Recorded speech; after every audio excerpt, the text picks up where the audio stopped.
Yeah, thanks for having me. Yeah, of course. We're excited that you're here in Pittsburgh, and we got a good group of media for you today. So we'll go ahead and open up for questions for Mr. Anderson.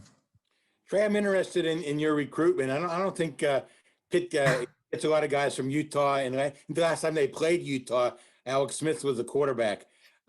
Tell us about how you made your connection, between you and the Panthers. Yeah, that's a long story, but I'll try to summarize it fairly quick. So, my dad he was interested in coaching in the NFL, and so he went to the National Coaches Convention in Nashville, Tennessee, and he was talking to one of his former teammates, Joe Germain, and and then that's where Tim Salem came in to the picture because I'm pretty sure that Tim Salem was or Coach Salem he was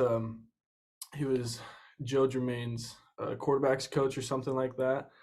And so they made that quick connection, and I happened to call my dad, like FaceTime at that time. I don't know what the call was about, but then that's where me and Coach Salem connected, and then they started actively recruiting me from that. And he would follow up like once a week, and I would send him like routes and different clips of me like running and so that they could get a better feel for what type of player I was. Is your dad coaching somewhere now?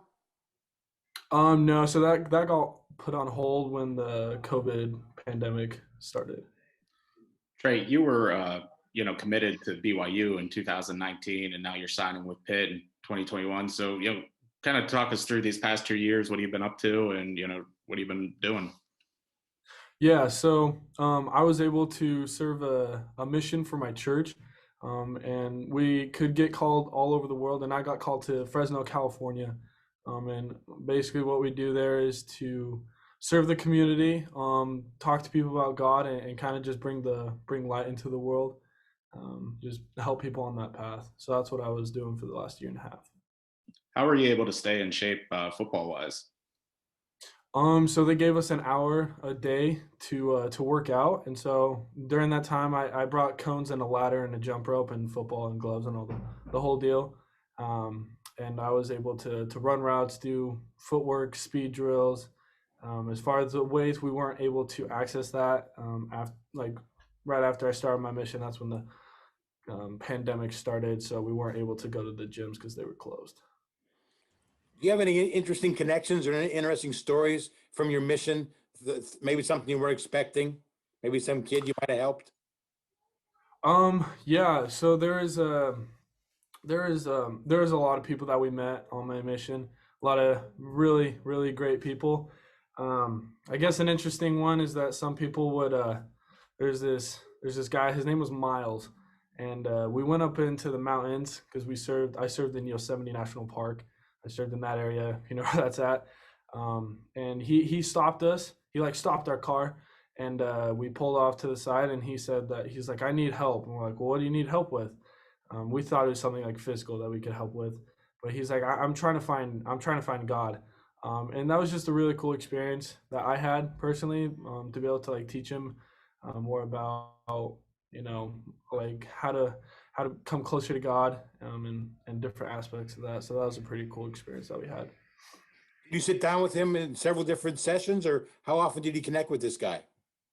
Yeah, we connected with him multiple times a week, and we would hold like teaching appointments, is what we'd call them, and we were able to teach him more about our faith and kind of help him come closer to God. Trey, how does your faith influence or help football? I think it helps in every aspect. Like honestly, I believe that if God didn't help me get to Pitt, then it would have never happened. I don't think it's a coincidence that my dad ran into Coach Salem at a coaches convention in Nashville when we live in Utah, and I called at the same time. Like I truly believe that God needed me here for a purpose, and so I believe it plays into everything that I do in this life. Trey, Salem is one of God's more energetic creations.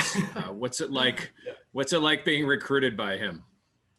It was I had a great time being recruited by him.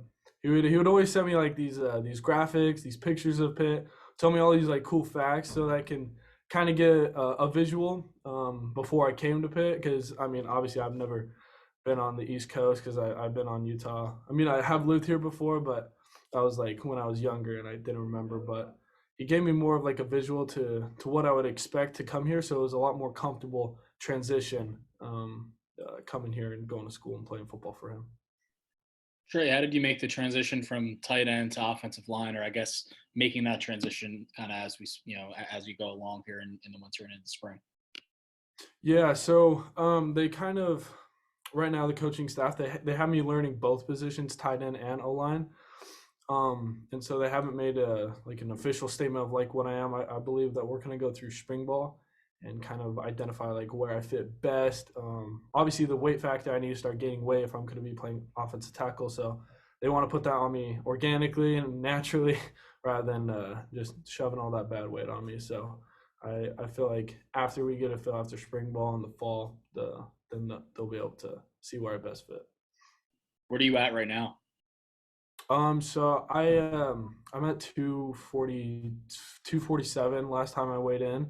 And I kind of fluctuate between those times, but I recently got off of quarantine from testing positive for COVID, so I lost a little bit of weight during that.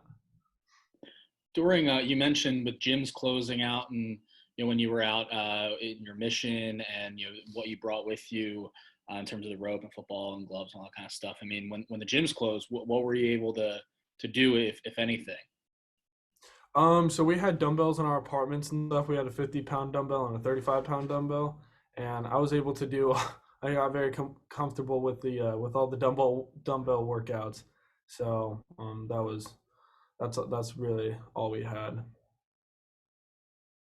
Trey, how are you gaining weight? Do you have to do the get up and eat peanut butter and jelly sandwiches? How do you try to go about gaining some weight? Yeah, just kind of instead of just taking like one meal home, I like take 2 meals home, and I eat twice as much like before weights and after weights. So I'm trying to always keep my mouth busy. If it's not talking, then I'm eating. Where do I sign up for something like that, Trey? Yeah, seriously, I know. They take good care of us here, though. They make sure we're fed. Trey, who in the offensive line room specifically has kind of helped you the most over the last month or so, kind of transition into that room? I wouldn't say like very like one specific guy. They all just kind of like help me out with various different things. Obviously, it's a new position for me to be learning and to do, and so I feel like it's going to be a little bit of me studying on my own, asking them questions. But really, whoever's there, I ask them a question because they're pretty familiar with all the positions, so they help me out. On the line, are you, in terms of positions you're studying, are you studying tackle, and have you ever played that before? No, not at all. So what's the most difficult part about that? Is it just learning the mechanics of it? Or are you watching like a lot of film, and if so, of who? It's probably more mechanics and stuff because I mean I was more of a blocking tight end in high school, and so I understand like the run game and all the gaps and the schemes and stuff. It's learning the combination, like the combination blocks, specific plays, and like the concepts that we have. I feel like that's the most like transition from that. Trey, did you grow up a son of a coach? What? Did you grow up as a son of a coach? Yeah. My dad he coached in college when I was young, and then he started coaching high school when we got to that age when we were playing in high school. Trey, a big part of the transition for a lot of guys coming into college is kind of living on their own for the first time. You've obviously done a lot of that.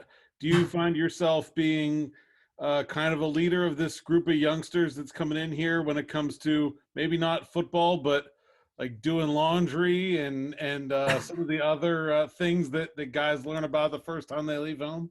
Yeah, I mean, I hope that they learned how to do laundry and do the dishes before they left home, but I feel like I'm a little more comfortable of living on my own and being away from family. Like Nate, he's from Texas, so he's a little bit further away from his family, so I feel like I mean, if he ever had any questions, that he would be able to come to me for it. So Trey, does your dad, having played the offensive line before, I know he was a center, but just understanding what goes into a successful offensive line, does that help you in that transition if you're gonna play tackle or just learning the position right now? Yeah, my dad, he tried to have a big influence on me on offensive lineman like my whole entire life because my two brothers, they're offensive linemen too.